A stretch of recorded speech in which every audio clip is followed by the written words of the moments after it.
But not all remakes are watered down iterations of their original counterparts.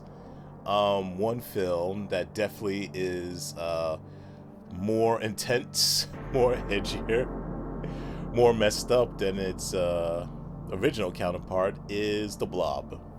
I first saw, well, I saw the original Blob first when I was 6 years old. It was in the summertime, and I remember it was, I think it was like on Channel 9 or something, and I remember watching it and thinking like, oh, this is a pretty cool, old horror movie.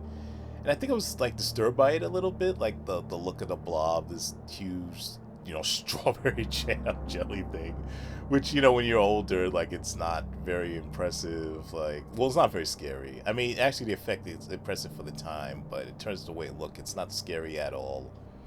But when you're like a 6-year-old boy, like it can be a pretty frightening thing. And I like the film, and some years later, I got a chance to see the remake, and yeah, that was just film in a whole nother level.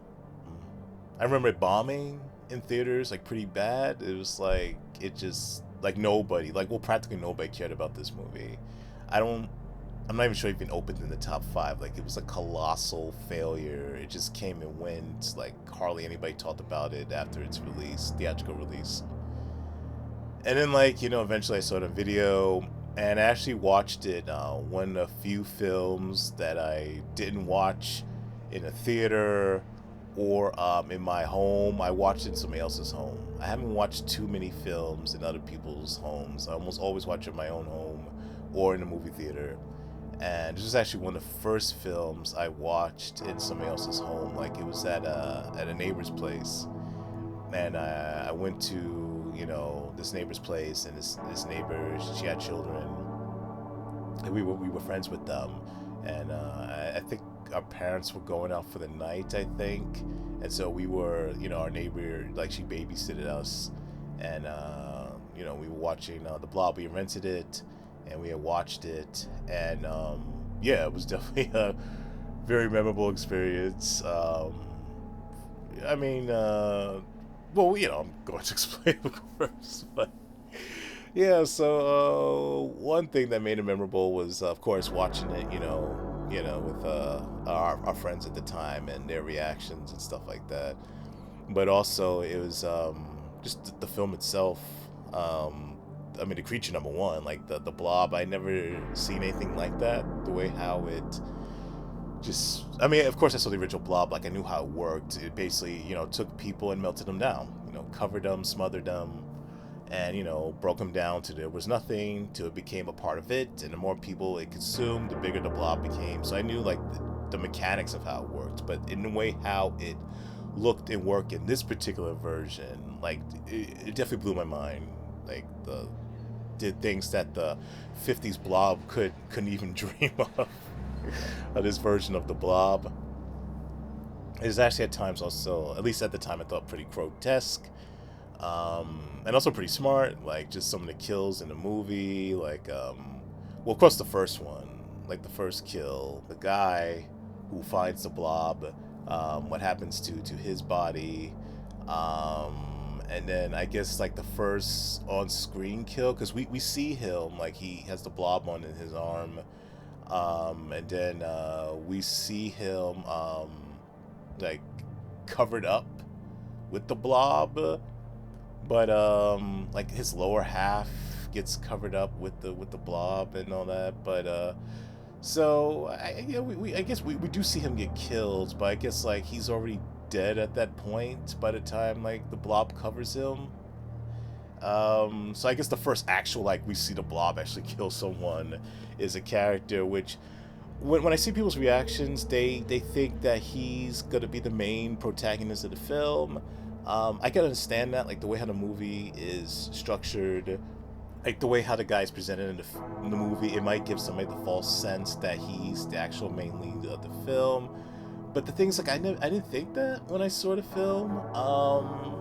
And I'm not trying to say I'm smarter than everybody else.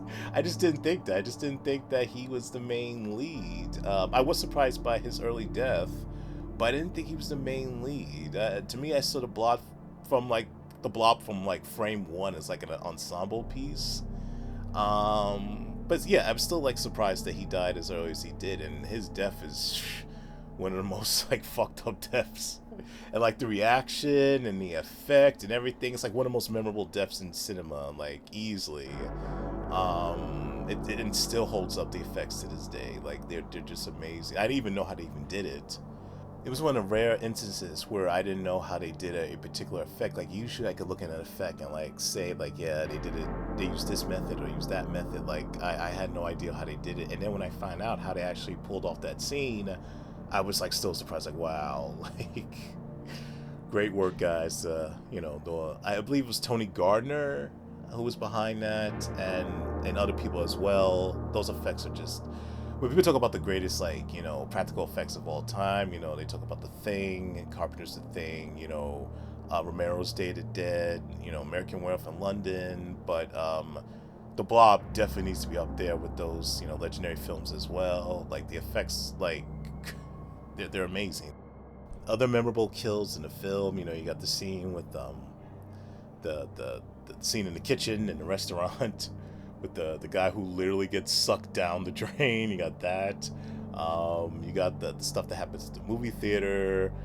You got stuff that happens in the climax of the film and in the town square. Like it's just multiple memorable like deaths in this film. Like just they're very creative. They're very searing. They're just it's just this is definitely like one of the best horror films when it comes to like on-screen memorable kills. Like easily just one of the best all-time greats. But it's not just great effects in this film that help it stand out. There's some pretty cool characters in the film as well. Like I said earlier, like I like the even though there's clearly like prominent characters, main characters, that would be Kevin Dillon and Shawnee Smith, who are excellent in their roles. But I do like how it's still, even with main characters, it still very much feels like an ensemble piece, and we get different perspective, different points of from the citizens in this town.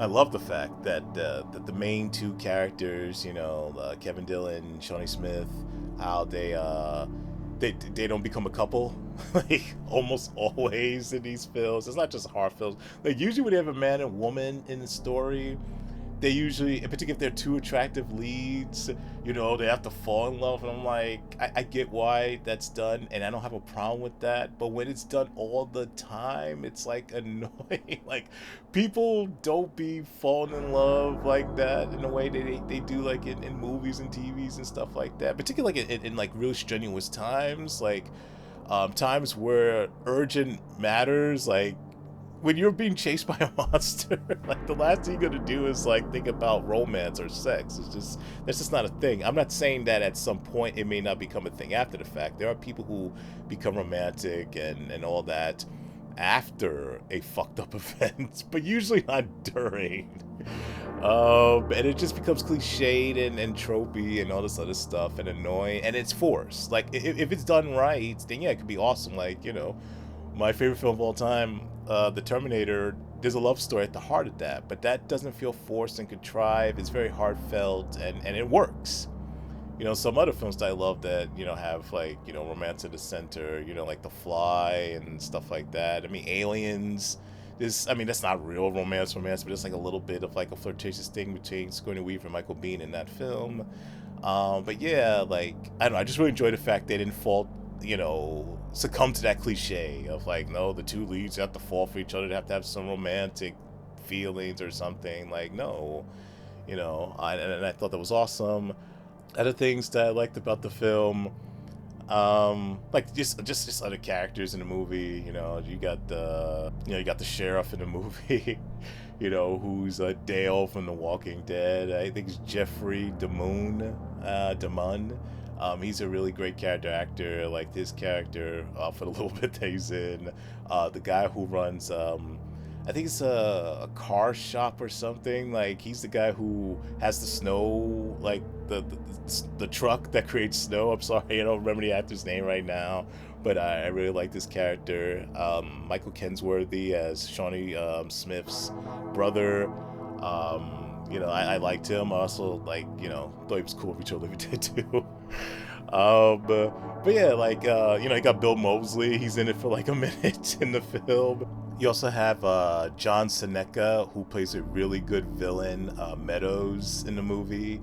You also have Paul McCrane from RoboCop.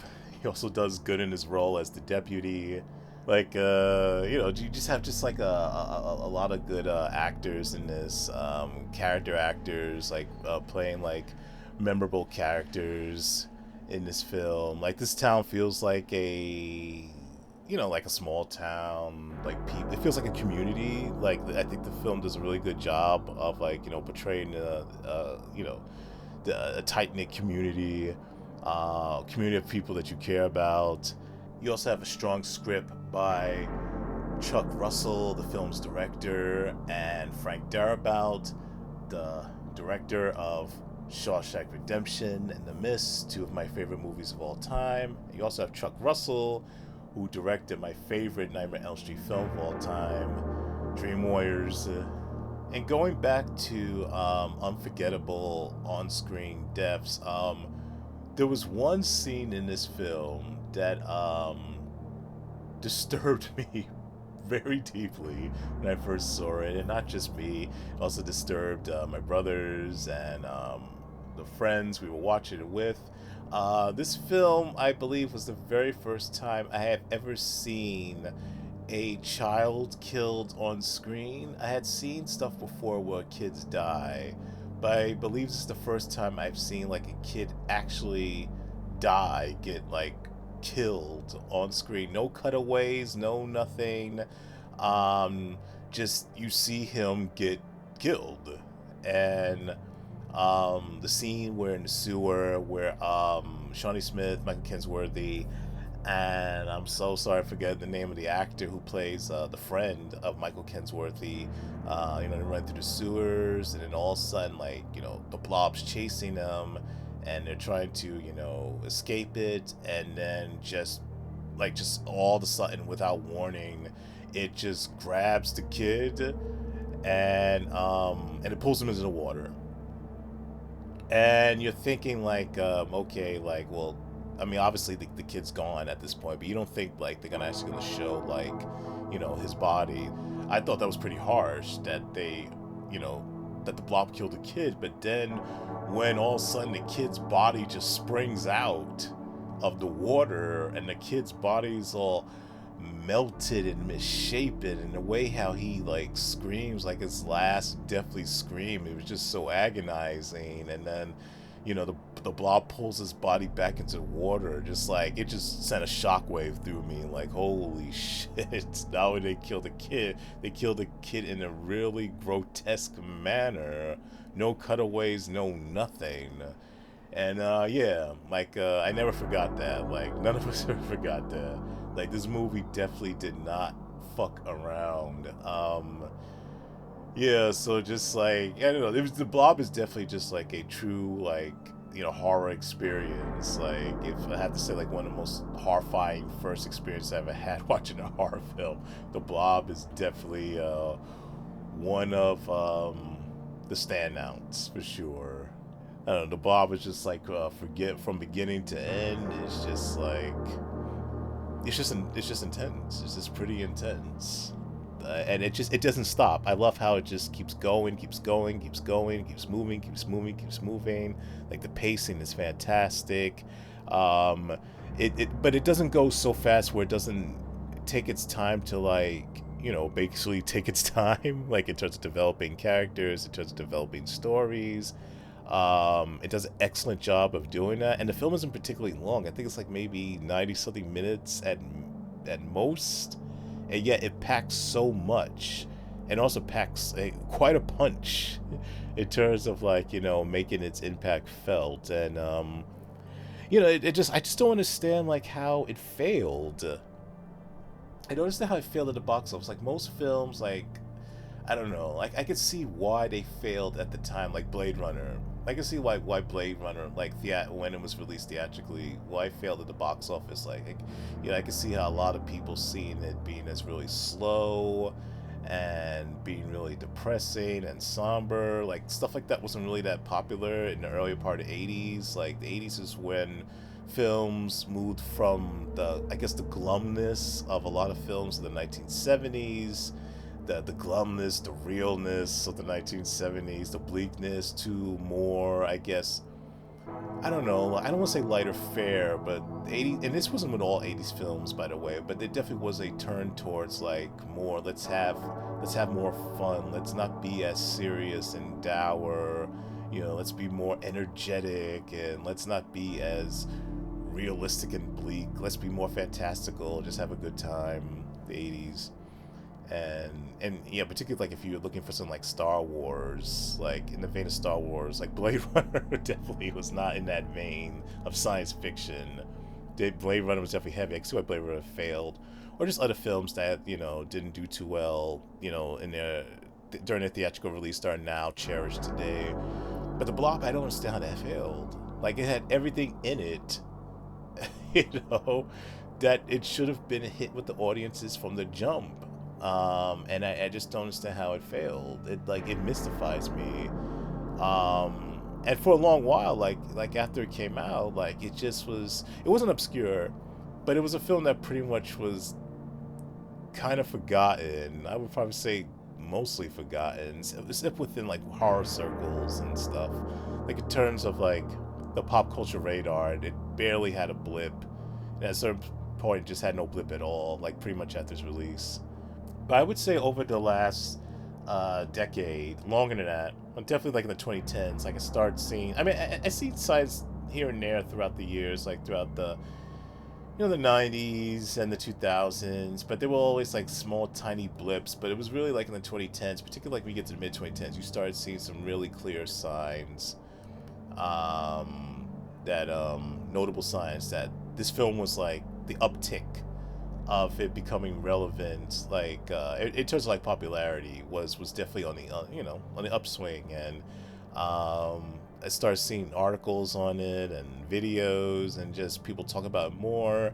All of a sudden it was like available after not being available for the longest time, like on things like streaming or being re-released on video, being released on Blu-ray. Like all those things really helped, and now it's like it's the it's always had a following on the low, but now it's like really like picked up steam. And now I'm hearing some people say, like, and deservedly so, that it's underrated gem. And it's like when people talk about greatest remakes of all time, this should definitely be in contention for that. And yeah, it's easily one of the greatest remakes of all time. Would I put it on the same level as like The Thing, or The Fly? Not quite. I would put it on the same level, but it's pretty close, and it is legitimately a great film to me, and it is one of my favorites. And I'm glad other people are starting to see it too. Like it's being a worthwhile film, worthwhile remake. I was at like at a Halloween thing like last year, and we were like playing like horror like movies, like a marathon. And everybody had a choice to play something. I chose to play the Blob, and I wasn't too sure how I was gonna go over. Even though to me, it's a film that should appeal to everybody, but mostly everybody. But you still never know for sure, like how people are gonna react to a film. To get people whose interests are very different, like like the people who aren't into horror as much. And yeah, like they really really liked it. Like they really really enjoyed it. Particularly this one person, like, wow, I was really impressed. And how much they really liked the film. And it still holds up. It can stand toe to toe with anything that's coming out like today. It actually exceeds most of what comes out today, except for some dodgy optical effects here and there. And it's not even here and there. It's like maybe 2 or 3 scenes that don't last very long. Like everything about it, like from the effects, the acting, story direction, holds up like extremely well.